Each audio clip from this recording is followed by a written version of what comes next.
Lo primero, agradecer esta amable invitación de la Escuela Nacional de Trabajo Social a participar de alguna manera desde mi conocimiento, desde mi humilde conocimiento en aquello que puedo aportar. Como me han presentado, me gusta decir, a pesar de hacer las presentaciones formales, que soy una trabajadora social, pese a ser siempre docente, no haber hecho el ejercicio profesional, una trabajadora social de corazón, de alguna manera de vocación, porque creo que una cosa y otra no están reunidas. Entonces, lo que voy a manifestar en la mañana de hoy no va a ser a lo mejor muy formal o muy de lo que se puede esperar que se hable de la política social en Europa, porque creo que en primera instancia, yo no quise cambiar el título, hablar de crisis ya nos hace poner excusas para de alguna manera justificar que a las personas que están en situación de desventaja no se les puede ayudar. La crisis así entendida, la crisis económica del Estado, la crisis financiera del Estado, es una excusa, creo que desde los discursos neoliberales, para no actuar frente a las necesidades sociales. En cualquier economía familiar, cuando hay necesidad económica, la familia no deja de comer, ¿verdad? Dejará de comprar ropa, dejará de hacer gastos superfluos, pero en la práctica lo esencial, lo que realmente importa, que es la educación, los zapatos de los hijos, los niños, la alimentación, etcétera, etcétera, eso difícilmente se cae. Sin embargo, en el momento que estamos viviendo, la palabra crisis se está utilizando como una excusa para desmantelar los progresos que durante décadas se han ido haciendo en los estados sociales, en los estados socialdemócratas. Entonces tengo que decir, y dicho por eso he hecho esa introducción hablando como trabajadora social vocacional, que yo no me quiero creer la crisis. Yo como trabajadora social, como persona que creo que otro mundo es posible, que los cambios sociales son posibles, quiero hablar de situaciones en las que nos tenemos que redefinir. El estado de bienestar tiene que pensar, tiene que cambiar la forma de ver o de entender cómo se ejecutan los programas sociales y cómo se llevan a cabo determinadas cosas. Pero en ningún caso puede ser una excusa para empezar a desnudar el Estado desde abajo, desde los más vulnerables. Voy a hablar desde la experiencia española. Quizás no lo debía decir ahora, pero cuando yo acabe mi exposición, en la que os pido por favor me interrumpáis tantas veces queráis, porque voy a empezar muy desde abajo contando qué es la Unión Europea, cómo se crea, qué tiene que ver. Vamos a hablar de unión económica, pero también de unión social y de una Europa de los pueblos, con un espíritu y una inspiración muy bonita, pero que en la práctica tiene mucho que ver con el capitalismo. Entonces, cuando hable de crisis, voy a decir que no es crisis, que son los efectos del capitalismo. Sencillamente eso. Bien, ¿sí? Irena es antropóloga, sí. Es trabajadora social, es doctora en trabajo social, es especialista en temas de paz, ha sido directora de su propia facultad. Pues tenemos a una académica eminente de la Universidad de Granada con nosotros. Y bueno, perdón por la introducción, pero yo creo que el doctor Pedro Reinaldo de la Cruz ha pensado que me había quedado corta en la presentación, pero realmente, bueno, pues yo creo que lo que nos llena es el día a día, las cosas que vamos aprendiendo. También tengo que decir que esta ronquera que traigo me la ha dado la Huasteca, porque me he pasado el fin de semana el puente de muertos en la Huasteca Potosina, y mirad cómo he vuelto, ¿no?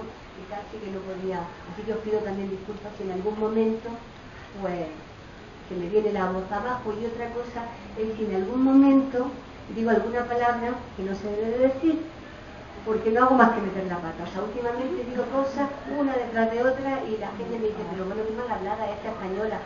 Pues yo de verdad que no son malas intenciones, que decimos palabras. El otro día iba en el metrobús y íbamos así, y le digo a una chica, pero cógete mujer, y me miró, me dice, esta mujer está loca, ¿no? O sea, os pido disculpas de antemano, porque de esas me pueden salir muchas, ¿no?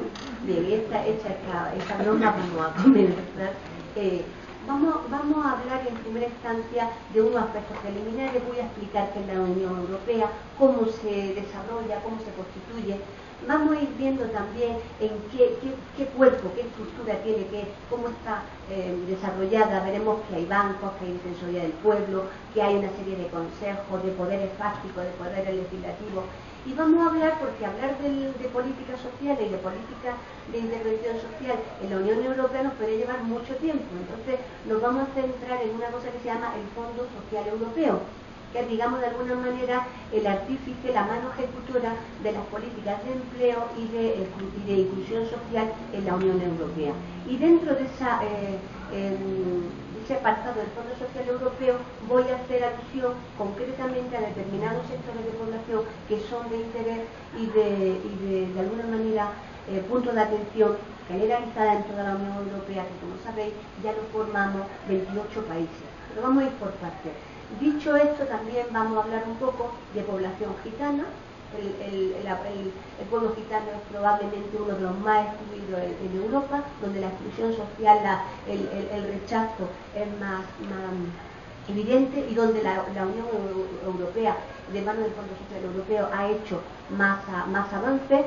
También las personas mayores, las personas sin hogar. O sea, vamos a hacer alusión a algunos sectores de población para finalmente detenerme en cómo es el estado de la cuestión en España, qué está pasando.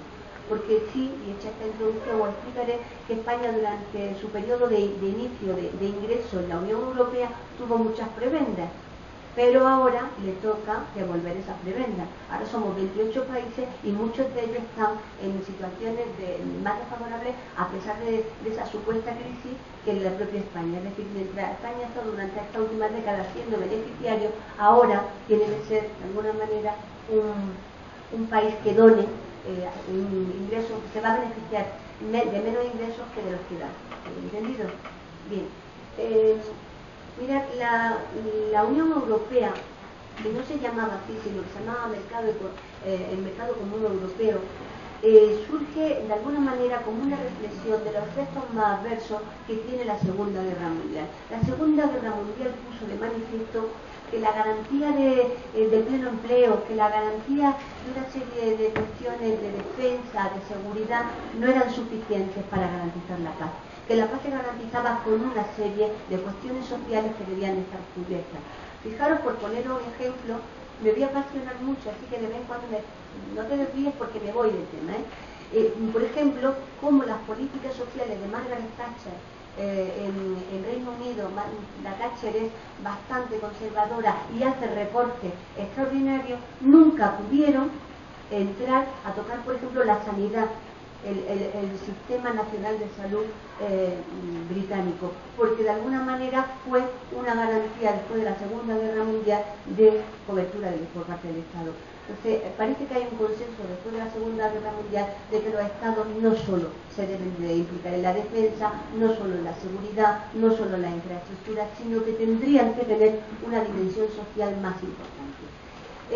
Entonces, con este sentimiento, con este deseo de paz, y cuando veamos quiénes son los países que lo configuran, veremos que tenían razones fundadas para constituirse. En los años 50 aparece lo que se conoce como la Comunidad Europea del Carbón y del Acero. Está Alemania, que es uno de los grandes derrotados de la contienda, Bélgica, también devastado, Francia, recordáis la invasión de París, Italia, también que vino abajo con Mussolini, Luxemburgo y los Países Bajos, es decir, los países donde la contienda fue más intensa y los países que perdieron de alguna manera. Este periodo se conoce como la Guerra Fría, probablemente fue tanto más duro que la guerra en sí misma. Y es cuando se levanta lo que se ha conocido como el muro de Berlín, la diferencia entre el hecho y el hecho. Si antes de la Segunda Guerra Mundial el enemigo era Hitler, era Mussolini, era el fascismo, ahora va a ser el comunismo. Y esa historia la conocéis vosotros mejor que yo, porque seguro que habéis visto o habéis documentado mucho mejor que yo. En el año 57, ya acabando la década de los 50, se firma lo que se ha sabido llamar el Tratado de Roma, que es lo que le da cuerpo legal a la Comunidad Económica Europea, conocida como la CEE.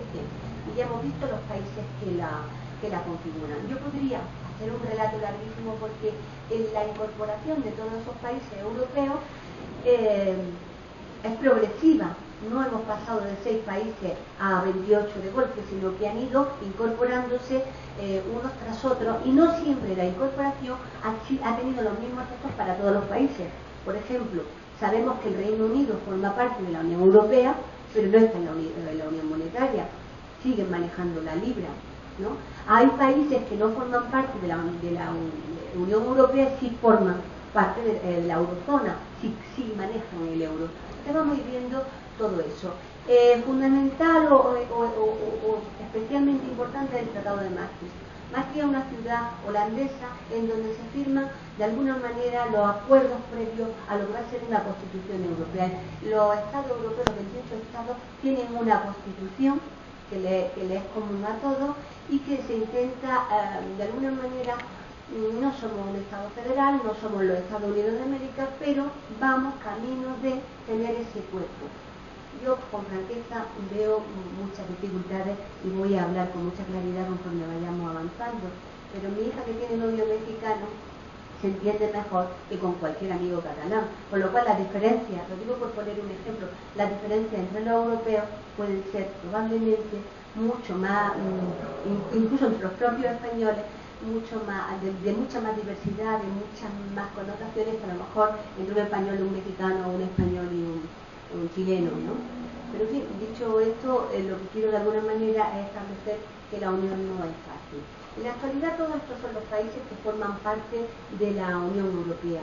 Alemania, ya sabéis, no sé la percepción que tenéis, pero yo creo que para una persona que no vive en Europa y que ve la televisión, tiene que estar pensando que la Unión Europea está gobernada por una señora que se llama Angela Merkel, ¿no?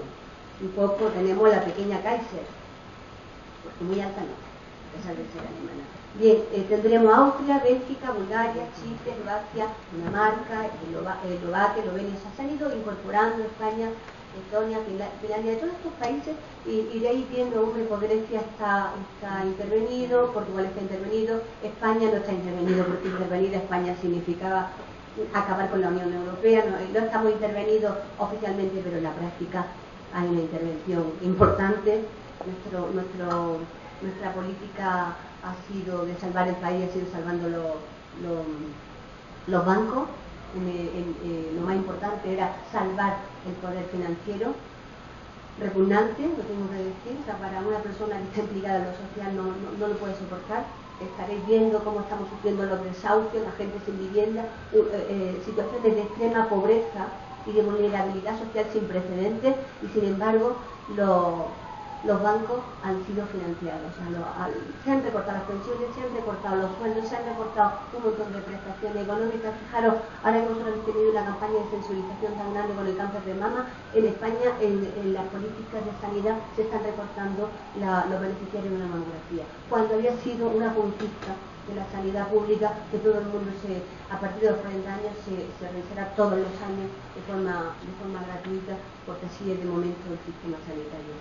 En cualquier caso, una situación bastante dantesca, yo creo que formada por un collage. Lo he puesto en colores para que veáis la diversidad, la cantidad de países, la cantidad de idiomas, lo que eso significa y cómo nos movemos. Esto tiene muchos matices, tiene muchos prismas, es una situación poliédrica, pero en cualquier caso, bueno, pues se podría decir, sin temor a equivocarme, que hay países europeos de distintas categorías, distintas ciudadanías, a pesar de que se habla de los pueblos, de la Europa de los pueblos, de la ciudadanía europea, del pasaporte tan bonito y tal y cual. La realidad es que tenemos distintos ritmos y distintas incorporaciones en la Unión Europea, y no se trata igual a un rumano que a un sueco, por ejemplo. La realidad es esa. El prestigio, cómo se han incorporado, las medidas en las que se han llevado a cabo dejan mucho que desear en una y en otras situaciones, aunque haya beneficios para ambos, ¿no? Fijaros una salvedad, porque probablemente alguien se haya dado cuenta: Noruega no forma parte de la Unión Europea, sí está en la eurozona, sí participa en cuestiones económicas, pero sin embargo no está dentro de ello. Tuvo muchas tentativas de entrar, no le dejaron entrar, y cuando la invitaron dijo no. Bueno, pues ahí está, dijo, pues ahora no bailo, ¿no? Un poco en la historia. La moneda única, como sabéis, es el euro. fue una cosa de la que yo estoy todavía traumatizada, porque a mí la peseta se me convirtió en 163 pesetas a 1 euro. El marco entró por igual, es decir, un marco 1 euro. Con lo cual los cambios económicos imaginaron el redondeo, ¿no? Nosotros, que para nosotros nuestro redondeo era 100 pesetas, pasamos a 163, 163 y pico, ¿no? Nuestra moneda funciona desde 2002, desde el inicio del 2002, pero no todos los países que son miembros de la Unión Europea forman parte del euro. No todos han dicho vamos a incorporarnos a la moneda única. Los que sí están, y eso lo veréis cuando oigáis la noticia financiera, es los que son conocidos como estados de la eurozona. Ahí es cuando se empieza a dar balance económico de la prima de riesgo en un país, cuánto compraría, o sea, hay como un sistema económico que abarca a esos países que operan con euro. Sin embargo, existen también países que no formando parte, porque son micropaíses, no formando parte de la Unión Europea o no formando parte de alguna manera formal de todo eso, en la práctica sí lo hacen a través del euro, como es el Vaticano, este microestado minusculísimo, Mónaco, San Marino y Andorra. Andorra es un pequeño país que está entre Francia y España, en los Pirineos, y es un paraíso fiscal como casi los otros, ¿no? La bandera europea, si la recordáis, tiene un fondo azul, podría haber puesto una foto, y tiene 12 estrellas. Al principio yo pensaba que iban a ir aumentando las estrellas porque estuvo mucho tiempo que éramos 12 cuando se constituyó la Unión Europea como tal, pero la realidad es que tiene que ver con los valores que desarrolla o de alguna manera simboliza esa unión. Algunos de esos valores, la unidad, la armonía, la solidaridad, la diversidad. El himno es un fragmento, una parte de la novena sinfonía de Beethoven, que no lo voy a cantar porque canto muy mal, pero lo conocéis seguro, y que como de alguna manera evoca un canto a la paz. Y el lema de la Unión Europea es unida en la diversidad. ¿Qué cosas de alguna manera han hecho la identidad europea? Pues desde luego en el ámbito juvenil, la movilidad estudiantil. Una de las cosas que a mí me parece que, bueno, y tiene mucho que ver con la razón de ser por lo que yo estoy aquí, tiene que ver con la movilidad de estudiantes. Cualquier estudiante de trabajo social, por poner el ejemplo más próximo, puede hacer parte de su carrera en otro país, articular de cualquier manera, porque hay una movilidad internacional muy bien desarrollada, muy bien articulada, para que cualquier alumno tenga no solo la posibilidad, sino casi la obligación de formarse en otro país de la Unión Europea. Y eso está funcionando muy bien, pese a que en España, por ejemplo, las ayudas, ayer había un revuelo tremendo en las redes sociales porque el ministro, afortunadamente, de Educación se ha tenido que retrasar porque quitaba la ayuda a los reyes oídos, las ayudas Erasmus, que son programas de movilidad. Los estudiantes universitarios españoles, como todos los europeos, tienen programas de movilidad para estudiar en universidades con ayuda económica, ¿no? Y el Estado español quería suspender esa ayuda económica que van cofinanciadas con la Unión Europea. Y bueno, pues al final se han retrasado y las cosas siguen marchando, ¿no? Viendo la estructura y entrando todavía en esos aspectos preliminares que he introducido, tendríamos que hablar de 4 instituciones o de alguna manera pilares importantes de la Unión Europea, que todos no son de la Unión Europea, pero que yo quiero que de alguna manera reflexionemos sobre qué es y qué tanto nos suenan, porque todos se parecen en su nombre. El Consejo Europeo, el Parlamento Europeo, la Comisión Europea y el Consejo de la Unión Europea. Dicho así, parece casi todo, a excepción del Parlamento, todos nos suenan prácticamente igual. Vamos a ver quiénes son y qué hacen. Mirad, el Consejo es complicado porque somos muchos países con ideologías diferentes y ahora mismo podemos decir que hay una ofensiva conservadora. Hay más derecha que izquierda en la Unión Europea, más líderes gobernando países de la Unión Europea de derecha que de izquierda. Curiosamente, países que han tenido una tradición de izquierda, una tradición comunista incluso, están gobernados por los más conservadores. Y hay también una amenaza que a mí me provoca, por qué no decirlo, cierto miedo de un radicalismo importante en Europa con respecto a partidos de extrema derecha, donde se está viviendo discursos xenófobos, discursos en contra de los inmigrantes, en fin, una cuestión que hace un poco cuestionarnos todas estas cosas. Bueno, el Consejo de Europa lo que hace es reunir a los líderes nacionales, es decir, los presidentes de cada país, de cada país miembro, y establecer una serie de directrices, de un poco la orientación y las prioridades que se tiene que manejar pues, en una serie de años. La sede de este Consejo Europeo está en Bruselas, está en Bélgica. Y participan, como he dicho, todos los jefes de Estado con un presidente de ese Consejo Europeo y el presidente de la Comisión Europea, que explicaré qué hay, quién es. Lo que hacen en esas reuniones, que suelen ser, luego también anticiparé un poco más, son cada cuatro años, son lo que se llaman cumbres. En la cumbre de tal, en la cumbre de cual, y se van tratando distintos temas en donde se van a tomar medidas o directrices en relación a lo que los países van a hacer. Porque hay cuestiones en la Unión Europea que son imperativas, que todos tienen que asumir, y otras que son recomendaciones en torno a que haya más o menos acuerdos, se celebran esas cumbres. El Parlamento Europeo es una representación por diputados de todos los países miembros de la Unión Europea, es decir, hay unas elecciones europeas en las que los votantes elegimos a nuestros representantes, nuestros partidos políticos dentro de nuestro país para que formen parte de un Parlamento Europeo que tiene su sede en Estrasburgo. Estrasburgo está al este de Francia, al noreste de Francia, y tiene más nombre de ser una ciudad alemana que francesa, pero francesa. Y evidentemente lo que desarrolla es el poder legislativo. ¿Cómo funciona esa Cámara? Pues esa Cámara funciona con representantes de distintos países, pero evidentemente si en el Parlamento Europeo hay representantes de los dos partidos mayoritarios españoles, que son el PP, el Partido Popular, conservador, y el PSOE, más progresista o menos conservador, las alianzas no van a ser entre países, sino que normalmente los grupos parlamentarios tienen que ver con las sensibilidades de otros grupos parlamentarios de otros países con líneas parecidas. Es decir, habrá un grupo popular, un grupo de derecha de todos los países, un grupo socialdemócrata más progresista de todos los países, y así están los verdes, están los distintos posicionamientos, y así se organizan en la toma de decisiones, sobre todo en la organización legislativa. La Comisión Europea, digamos que es un órgano de representación más pequeño, están constituidos por miembros que son, por personas que son nombradas por los propios gobiernos nacionales. Lo que hacen esos gobiernos es elegir personas que representen en materia de agricultura, de pesca, de educación, de determinadas cosas, y promover de alguna manera los intereses del país, en particular en el ámbito de la Unión Europea.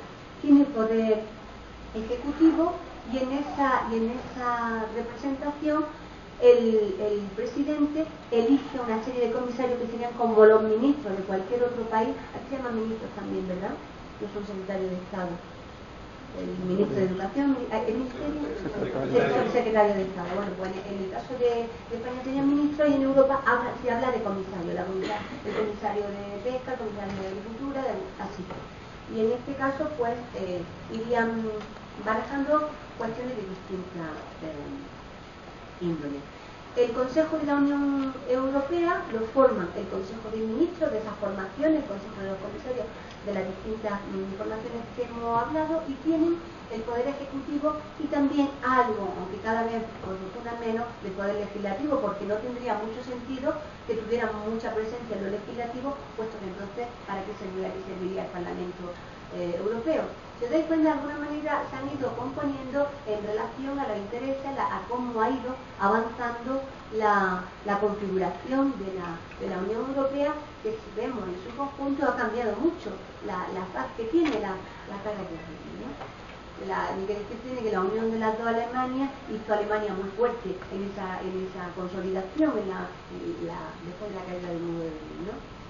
Hay otras instituciones en las que no me voy a detener mucho, pero sí quiero que se tengan en cuenta, que son el Tribunal de Justicia de la Unión Europea, que tiene sede en Luxemburgo, digamos que de alguna manera hay también en el Poder Judicial una institución, una alta institución para resolver temas de esta índole. que no debe confundirse con el Tribunal Superior de Justicia Internacional que tiene sede en La Haya. Lo digo porque coinciden casi en el mismo espacio o en un territorio muy próximo los tribunales de justicia que tienen distintas competencias. No debemos confundirnos. Luego está el Banco Central Europeo, que como no, tiene sede en Frankfurt. ¿Dónde está el dinero?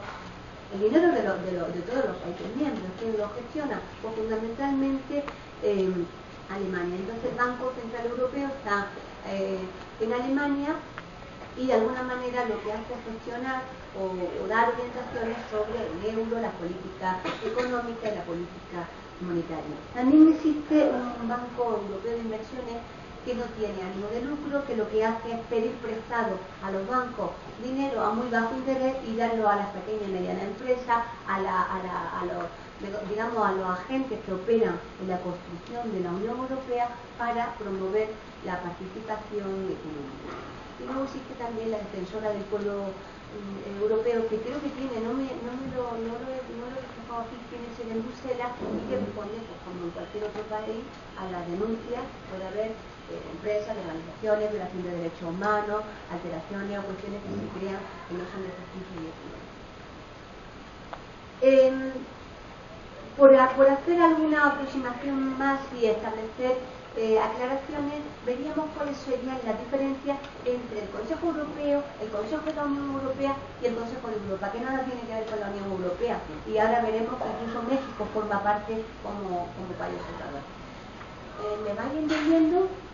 Son muchos consejos, son muchos, pero bueno, yo creo que lo importante es que nos quedemos con el espíritu de qué va esto, ¿no? ¿Qué sentido tiene?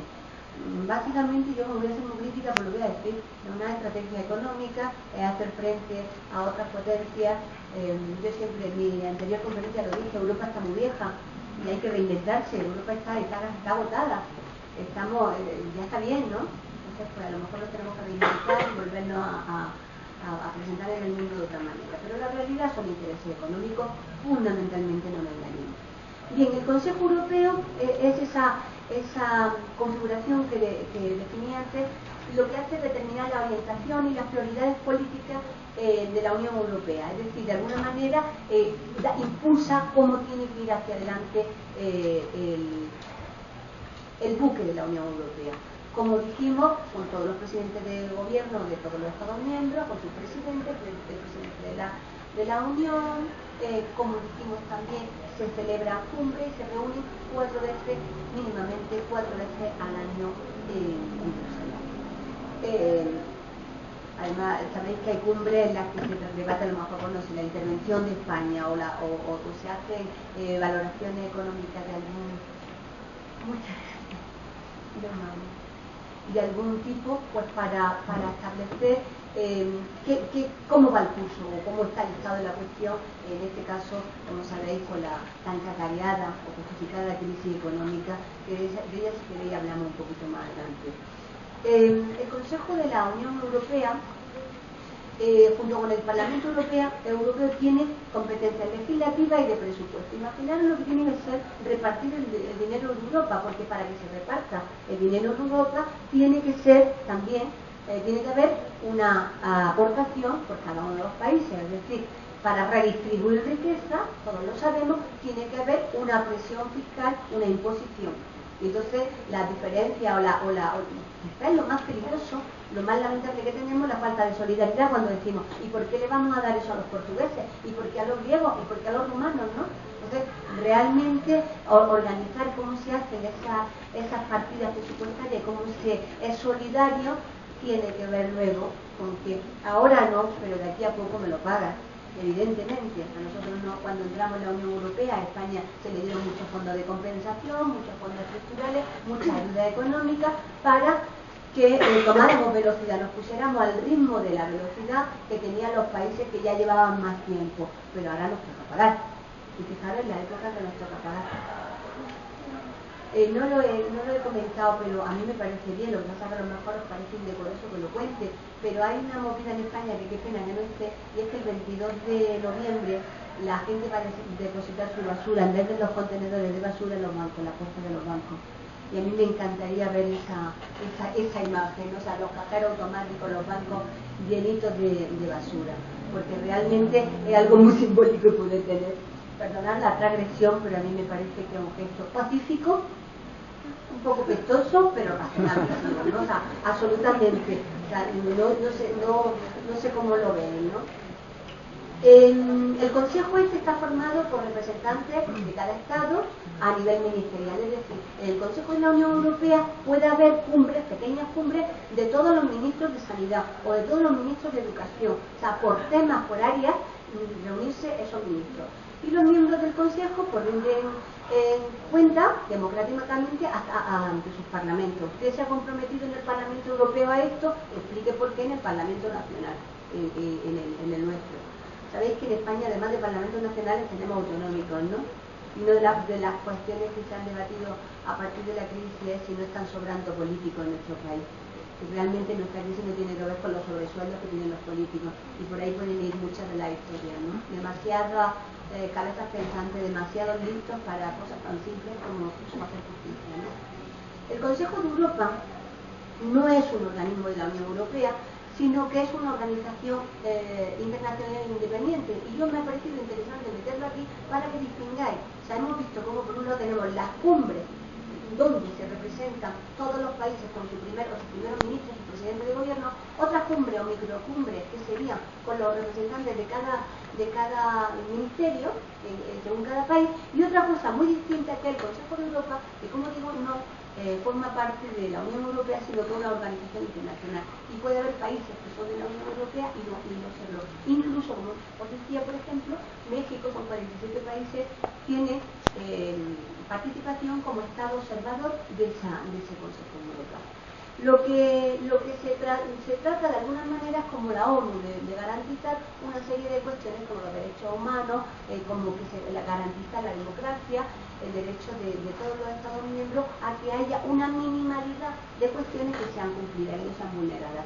Y de alguna manera es un observatorio de cómo están funcionando estos países. Además de por supuesto, los 28 estados que forman parte de la Unión Europea, hay otros países que constituyen el Consejo de Europa, y como os digo, hasta un total de 47. De acuerdo, por ejemplo, Canadá también forma parte de esto, ¿no? Es un país observador.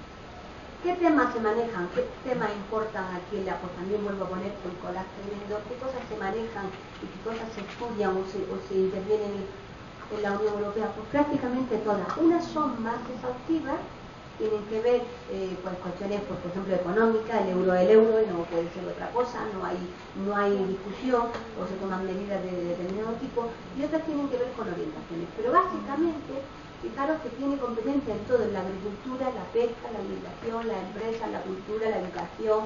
Nosotros, por ejemplo, en materia de educación estamos inmersos en lo que se llama el Espacio Europeo de Educación Superior.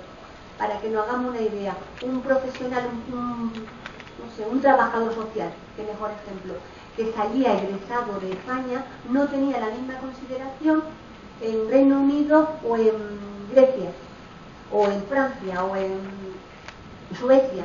Entonces, de alguna manera, se ha empezado a nivelar esas profesiones, la medicina, la ingeniería, lo digo en el ámbito educativo, para que sean semejantes las titulaciones y con esto se permita la libre circulación de trabajadores. Porque si realmente somos una Europa del pueblo y somos una unión, lo razonable es que yo pueda dar clase en Madrid, pero también pueda dar clase en Lisboa, o sea, que tenga la misma competencia y los mismos reconocimientos. Nos encontramos, por ejemplo, en el ámbito del trabajo social, que en el Reino Unido no tenía mucha consideración, o que en España tenía una consideración de 3 años y en Italia de 4. Bueno, pues ahora ya, por ejemplo, nosotros teníamos 9 semestres, ¿no? Nosotros tenemos 8 semestres.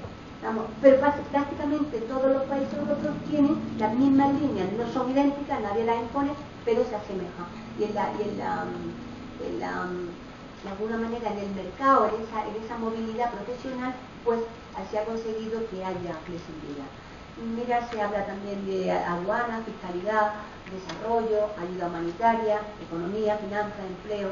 el empleo es una cuestión muy importante, los asuntos sociales. La Unión Europea ha tenido una importancia bárbara en temas de igualdad de género, de igualdad de oportunidades, de no discriminación, sobre todo en los países del área mediterránea donde están tan arraigados determinadas cosas. La cuestión del machismo es mucho más, no sé, más recalcitrante en España, en Grecia, en Portugal, ¿sabes? En Italia, a lo mejor en otros países de Centro Europa.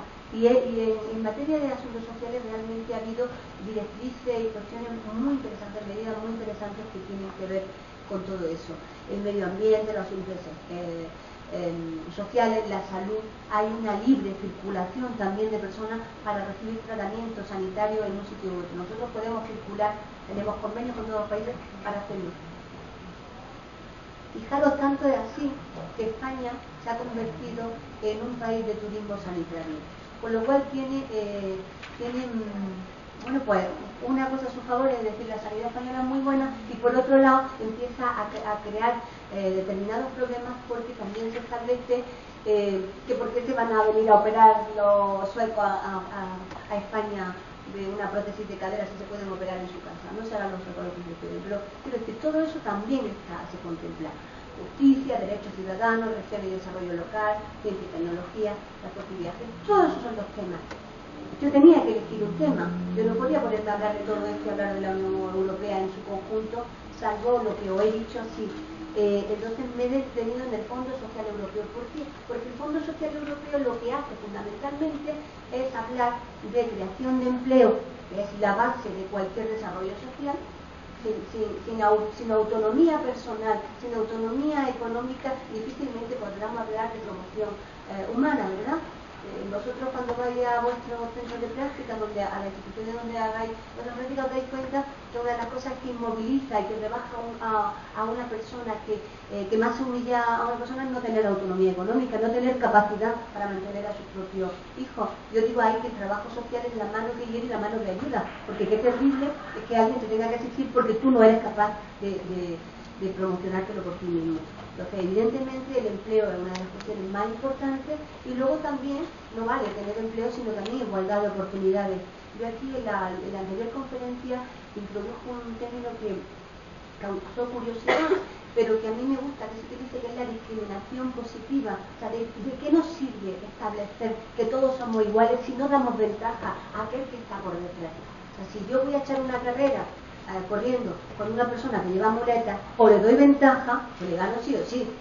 Luego, hablar de discriminación positiva tendría que ver con esas cuestiones objetivas que necesita alguien para posicionarse de igual a mí realmente. O sea, no todo el mundo tenemos las mismas necesidades, sino que para que seamos iguales tenemos que satisfacer a cada cual según sus demandas y según sus necesidades.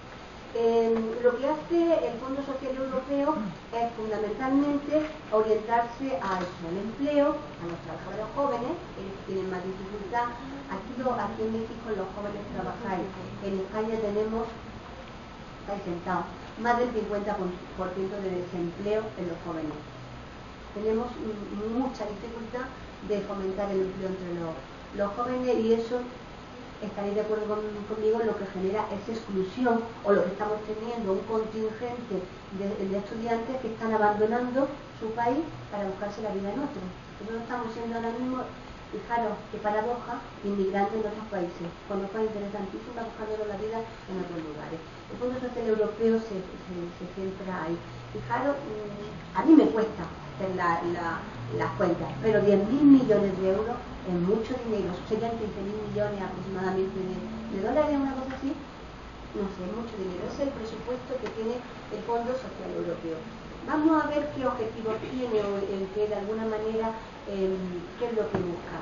El Fondo Social Europeo marca su objetivo con un tiempo del espacio a largo, medio o corto plazo, y ahora mismo estaríamos hablando de una estrategia hacia 2020 de transformación esencial de lo que es el crecimiento sostenible. O sea, una de las cosas que, si os estáis dando cuenta, se está cuestionando la Europa de los pueblos, la Unión Europea, es que el sistema económico no está funcionando. No queremos reconocerlo, pero el capitalismo no está funcionando y tiene una serie de ciclos provocados de crisis que enriquecen a otros. Entonces, por ahí está viendo, sobre todo de estas entidades, acciones que tengan que ver con aquello que es sostenible, con aquello que es inclusivo, con aquello que es razonable.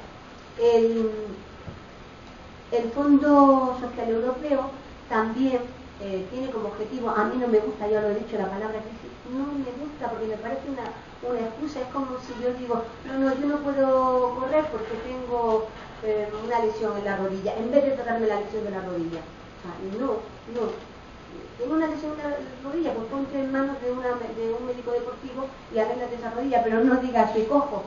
Y la crisis de alguna manera lo que hace justificar es que no podemos hacer nada. Entonces votamos la crisis y se justifica. Pero bueno, en cualquier caso, sí tiene como objetivo mitigar los efectos más adversos de esa crisis.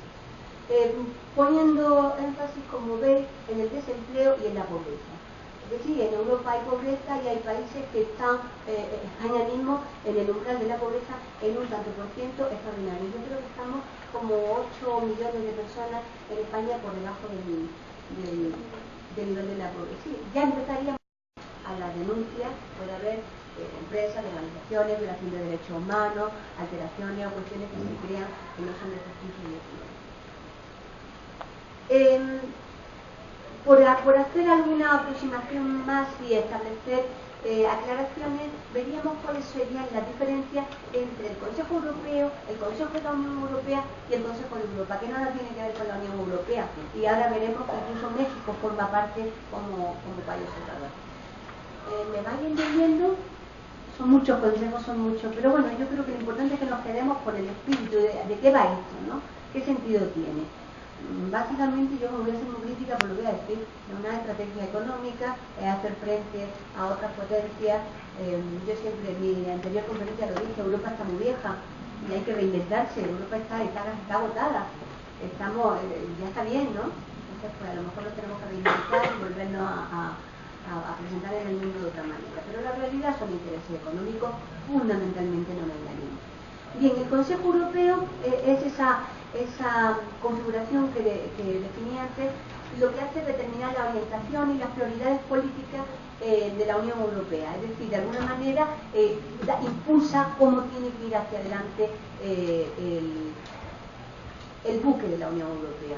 Como dijimos, con todos los presidentes de gobierno de todos los Estados miembros, con sus presidentes, el presidente de la Unión, como dijimos también, se celebran cumbres y se reúnen 4 veces, mínimamente 4 veces al año en Bruselas. Además, sabéis que hay cumbres en las que se debate a lo mejor, no sé, la intervención de España o se hacen valoraciones económicas de algún tipo, pues para establecer cómo va el curso o cómo está el estado de la cuestión, en este caso, como sabéis, con la tan cacareada o justificada crisis económica, que de ella si queréis hablamos un poquito más adelante. El Consejo de la Unión Europea, junto con el Parlamento Europeo, tiene competencias legislativas y de presupuesto. Imaginaros lo que tiene que ser repartir el dinero de Europa, porque para que se reparta el dinero de Europa tiene que ser también, tiene que haber una aportación por cada uno de los países, es decir, para redistribuir riqueza, todos lo sabemos, tiene que haber una presión fiscal, una imposición. Y entonces la diferencia quizás es lo más peligroso, lo más lamentable que tenemos, la falta de solidaridad cuando decimos, ¿y por qué le vamos a dar eso a los portugueses? ¿Y por qué a los griegos? ¿Y por qué a los romanos? ¿No? Entonces, realmente organizar cómo se hacen esas partidas presupuestarias, cómo se es solidario, tiene que ver luego con que ahora no, pero de aquí a poco me lo pagan.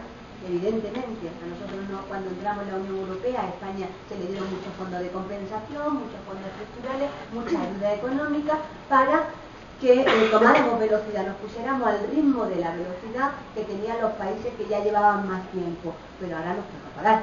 Y fijaros en la época que nos toca pagar.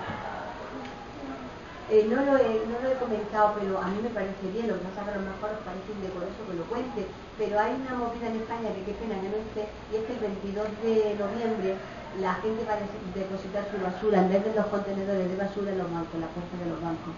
Y a mí me encantaría ver esa imagen, ¿no? O sea, los cajeros automáticos, los bancos llenitos de basura, porque realmente es algo muy simbólico poder tener Perdonar la transgresión, pero a mí me parece que es un gesto pacífico, un poco pestoso, pero razonabilísimo, ¿no? O sea, absolutamente. O sea, no sé cómo lo ven, ¿no?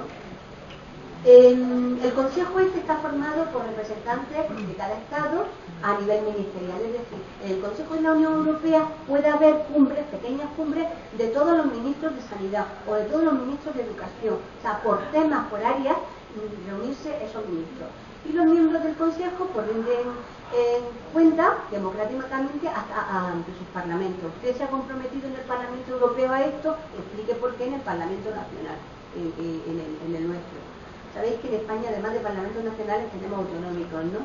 Y una de las cuestiones que se han debatido a partir de la crisis es si no están sobrando políticos en nuestro país. Y realmente nuestra crisis no tiene que ver con los sobresueldos que tienen los políticos. Y por ahí pueden ir muchas de las historias, ¿no? Demasiadas cabezas pensantes, demasiados listos para cosas tan simples como hacer justicia, ¿no? El Consejo de Europa no es un organismo de la Unión Europea, sino que es una organización internacional independiente. Y yo me ha parecido interesante meterlo aquí para que distingáis. O sea, hemos visto cómo por un lado tenemos las cumbres, donde se representan todos los países con sus primeros ministros, su presidente de gobierno, otras cumbres o microcumbres que serían con los representantes de cada ministerio, según cada país, y otra cosa muy distinta que el Consejo de Europa, que como digo, no forma parte de la Unión Europea, sino que es una organización internacional. Y puede haber países que son de la Unión Europea y no serlo. Incluso, como os decía, por ejemplo, México, con 47 países, tiene participación como Estado observador de ese Consejo de Europa. Lo que se trata de alguna manera, como la ONU, de garantizar una serie de cuestiones como los derechos humanos, como que se garantiza la democracia, el derecho de todos los Estados miembros a que haya una minimalidad de cuestiones que sean cumplidas y no sean vulneradas. Y de alguna manera es un observatorio de cómo están funcionando estos países. Además por supuesto, los 28 estados que forman parte de la Unión Europea, hay otros países que constituyen el Consejo de Europa, y como digo, hasta un total de 47. Estoy de acuerdo, por ejemplo, Canadá también forma parte de esto, ¿no? Es un país observador. ¿Qué temas se manejan? ¿Qué temas importan aquí? Pues también vuelvo a poner un collage tremendo. ¿Qué cosas se manejan y qué cosas se estudian o se intervienen en la Unión Europea? Pues prácticamente todas. Unas son más exhaustivas, tienen que ver con cuestiones, por ejemplo, económicas, el euro y no puede ser otra cosa, no hay discusión o se toman medidas de determinado tipo, y otras tienen que ver con orientaciones. Pero básicamente, fijaros que tiene competencia en todo, en la agricultura, la pesca, la alimentación, la empresa, la cultura, la educación. Nosotros, por ejemplo, en materia de educación estamos inmersos en lo que se llama el Espacio Europeo de Educación Superior. Para que nos hagamos una idea, un profesional, un trabajador social, que mejor ejemplo, que salía egresado de España, no tenía la misma consideración en Reino Unido o en Grecia, o en Francia, o en Suecia. Entonces, de alguna manera, se ha empezado a nivelar esas profesiones, la de medicina, la de ingeniería, lo digo en el ámbito educativo, para que sean semejantes las titulaciones y con esto se permita la libre circulación de trabajadores. Porque si realmente somos una Europa del pueblo y somos una unión, lo razonable es que yo pueda dar clase en Madrid, pero también pueda dar clase en Lisboa, o sea, que tenga la misma competencia y los mismos reconocimientos. Lo encontramos, por ejemplo, en el ámbito de trabajo social, que en el Reino Unido no tenía mucha consideración, o que en España tenía una consideración de 3 años y en Italia de 4. Bueno, pues ahora ya, por ejemplo, nosotros teníamos 9 semestres, ¿no? Nosotros tenemos 8 semestres. Pero prácticamente todos los países europeos tienen las mismas líneas, no son idénticas, nadie las impone, pero se asemejan. Y de alguna manera en el mercado, en esa movilidad profesional, pues se ha conseguido que haya flexibilidad. Mira, se habla también de aduana, fiscalidad, desarrollo, ayuda humanitaria, economía, finanzas, empleo. El empleo es una cuestión muy importante, los asuntos sociales. La Unión Europea ha tenido una importancia bárbara en temas de igualdad de género, de igualdad de oportunidades, de no discriminación. Sobre todo en los países del área mediterránea, donde están tan arraigados determinadas cosas. La cuestión del machismo es mucho más, más recalcitrante en España, en Grecia, en Portugal, ¿sabe? En Italia, a lo mejor en otros países de Centro Europa. Y en materia de asuntos sociales realmente ha habido directrices y cuestiones muy interesantes, medidas muy interesantes que tienen que ver con todo eso. El medio ambiente, los asuntos sociales, la salud, hay una libre circulación también de personas para recibir tratamiento sanitario en un sitio u otro. Nosotros podemos circular, tenemos convenios con todos los países para hacerlo. Fijaros, tanto es así que España se ha convertido en un país de turismo sanitario, con lo cual tiene bueno, pues una cosa a su favor, es decir, la sanidad española es muy buena, y por otro lado empieza a crear determinados problemas, porque también se establece que por qué se van a venir a operar los suecos a España de una prótesis de cadera si se pueden operar en su casa. No serán los suecos los que se pueden, pero quiero decir, todo eso también se contempla. Justicia, derechos ciudadanos, región y desarrollo local, ciencia y tecnología, transporte y viajes, todos esos son los temas. Yo tenía que elegir un tema, yo no podía ponerme a hablar de todo esto y hablar de la Unión Europea en su conjunto, salvo lo que os he dicho así.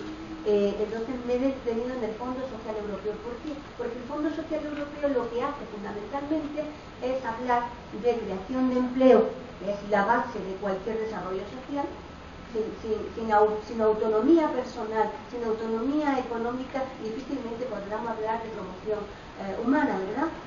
Vosotros cuando vais a vuestros centros de práctica, a las instituciones donde hagáis vuestras prácticas, os dais cuenta que una de las cosas que inmoviliza y que rebaja a una persona, que más humilla a una persona, es no tener autonomía económica, no tener capacidad para mantener a sus propios hijos. Yo digo ahí que el trabajo social es la mano que hiere y la mano que ayuda, porque qué terrible es que alguien te tenga que exigir porque tú no eres capaz de promocionártelo por ti mismo.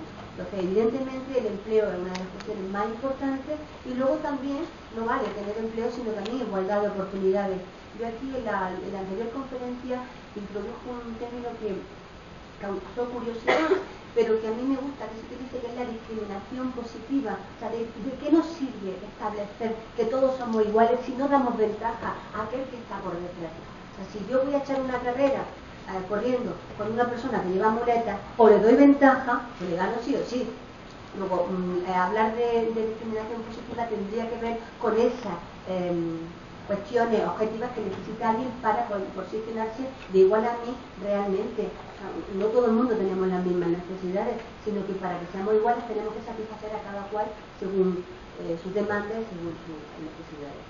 Lo que hace el Fondo Social Europeo es fundamentalmente orientarse a eso, al empleo, a los trabajadores jóvenes, que tienen más dificultad.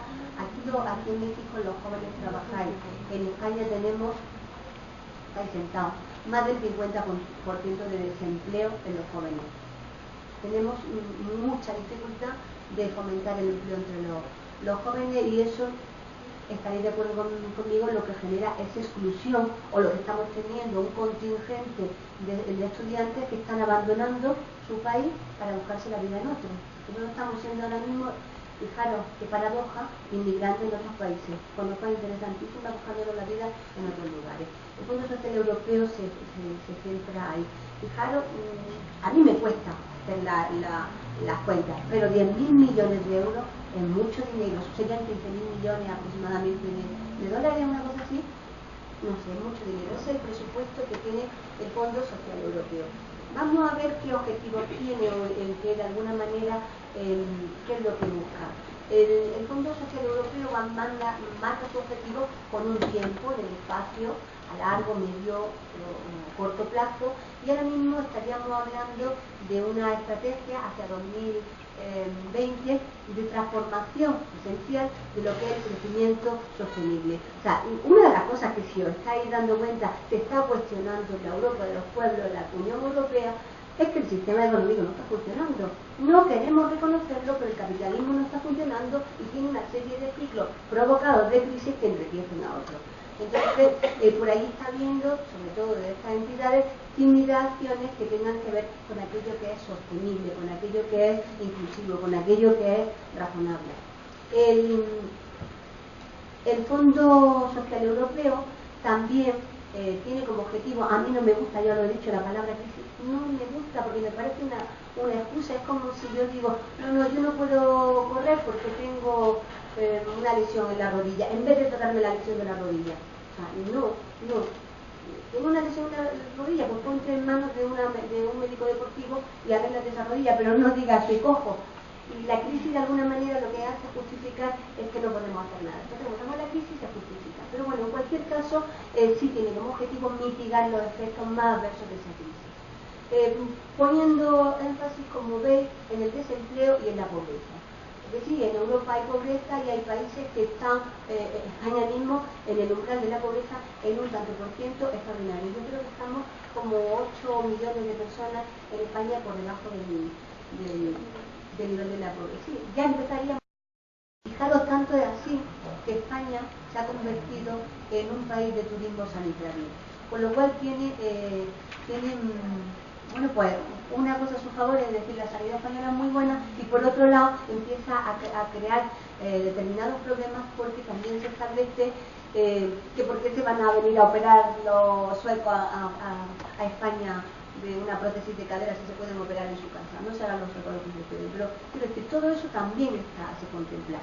Justicia, derechos ciudadanos, región y desarrollo local, ciencia y tecnología, transporte y viajes, todos esos son los temas. Yo tenía que elegir un tema, yo no podía ponerme a hablar de todo esto y hablar de la Unión Europea en su conjunto, salvo lo que os he dicho así. Entonces me he detenido en el Fondo Social Europeo. ¿Por qué? Porque el Fondo Social Europeo lo que hace fundamentalmente es hablar de creación de empleo, que es la base de cualquier desarrollo social. Sin autonomía personal, sin autonomía económica, difícilmente podremos hablar de promoción humana, ¿verdad?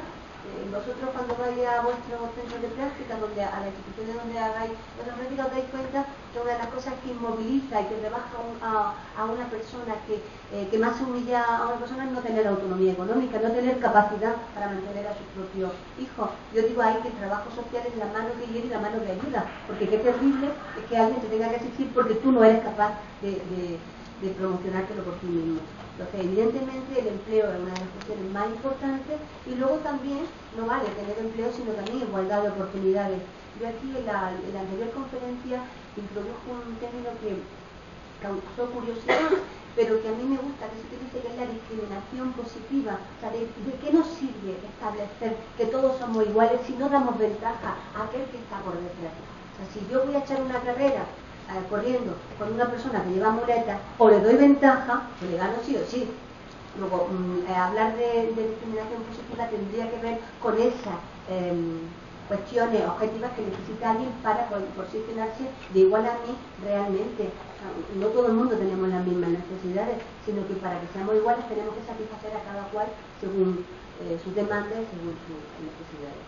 Lo que hace el Fondo Social Europeo es fundamentalmente orientarse al empleo, a los trabajadores jóvenes, ellos tienen más dificultad. Aquí en México los jóvenes trabajáis, en España tenemos, estáis sentados, más del 50% de desempleo en los jóvenes. Tenemos mucha dificultad de fomentar el empleo entre los jóvenes, y eso, estaréis de acuerdo conmigo, lo que genera es exclusión, o lo que estamos teniendo, un contingente de estudiantes que están abandonando su país para buscarse la vida en otro. Nosotros estamos siendo ahora mismo, fijaros qué paradoja, inmigrantes en otros países, con lo cual es interesantísimo buscando la vida en otros lugares. El Fondo Social Europeo se centra ahí. Fijaros, a mí me cuesta hacer las cuentas, pero 10.000 millones de euros es mucho dinero, serían 15.000 millones aproximadamente de dólares, una cosa así, no sé, mucho dinero. Es el presupuesto que tiene el Fondo Social Europeo. Vamos a ver qué objetivo tiene, o en que de alguna manera, qué es lo que busca. El Fondo Social Europeo marca su objetivo con un tiempo, en el espacio, a largo, medio o corto plazo, y ahora mismo estaríamos hablando de una estrategia hacia 2020 de transformación esencial de lo que es el crecimiento sostenible. O sea, una de las cosas que, si os estáis dando cuenta, se está cuestionando en la Europa de los pueblos, en la Unión Europea, es que el sistema económico no está funcionando. No queremos reconocerlo, pero el capitalismo no está funcionando y tiene una serie de ciclos provocados de crisis que enriquecen a otros. Entonces, por ahí está viendo, sobre todo de estas entidades, acciones que tengan que ver con aquello que es sostenible, con aquello que es inclusivo, con aquello que es razonable. El Fondo Social Europeo también tiene como objetivo, a mí no me gusta, ya lo he dicho, la palabra crisis, no me gusta porque me parece una excusa, es como si yo digo, no, yo no puedo correr porque tengo una lesión en la rodilla, en vez de tratarme la lesión de la rodilla. O sea, no, tengo una lesión en la rodilla, pues ponte en manos de un médico deportivo y arréglate esa rodilla, pero no digas que cojo. Y la crisis de alguna manera lo que hace justificar es que no podemos hacer nada. Entonces votamos la crisis y se justifica. Pero bueno, en cualquier caso, sí tiene como objetivo mitigar los efectos más adversos de esa crisis. Poniendo énfasis, como veis, en el desempleo y en la pobreza. Porque sí, en Europa hay pobreza y hay países que están, España mismo, en el umbral de la pobreza en un tanto por ciento extraordinario. Yo creo que estamos como 8 millones de personas en España por debajo del nivel de la pobreza. Sí, ya empezaríamos el presupuesto que tiene el Fondo Social Europeo. Vamos a ver qué objetivos tiene o en qué de alguna manera qué es lo que busca.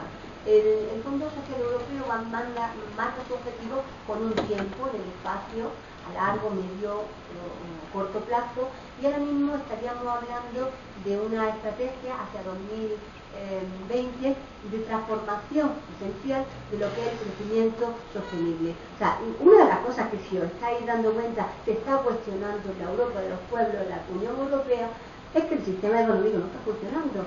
No queremos reconocerlo, pero el capitalismo no está funcionando y tiene una serie de ciclos provocados de crisis que enriquecen a otros. Entonces, por ahí está viendo, sobre todo de estas entidades, acciones que tengan que ver con aquello que es sostenible, con aquello que es inclusivo, con aquello que es razonable. El Fondo Social Europeo también tiene como objetivo, a mí no me gusta, ya lo he dicho, la palabra crisis, no me gusta porque me parece una excusa, es como si yo digo, no, yo no puedo correr porque tengo una lesión en la rodilla, en vez de tratarme la lesión de la rodilla. O sea, no, tengo una lesión en la rodilla, pues ponte en manos de un médico deportivo y arréglate esa rodilla, pero no digas que cojo.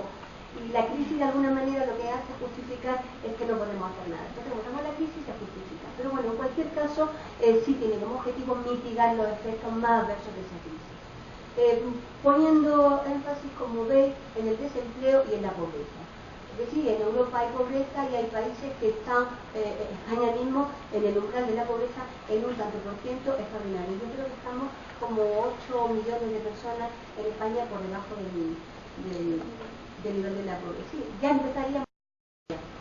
No, tengo una lesión en la rodilla, pues ponte en manos de un médico deportivo y arréglate esa rodilla, pero no digas que cojo.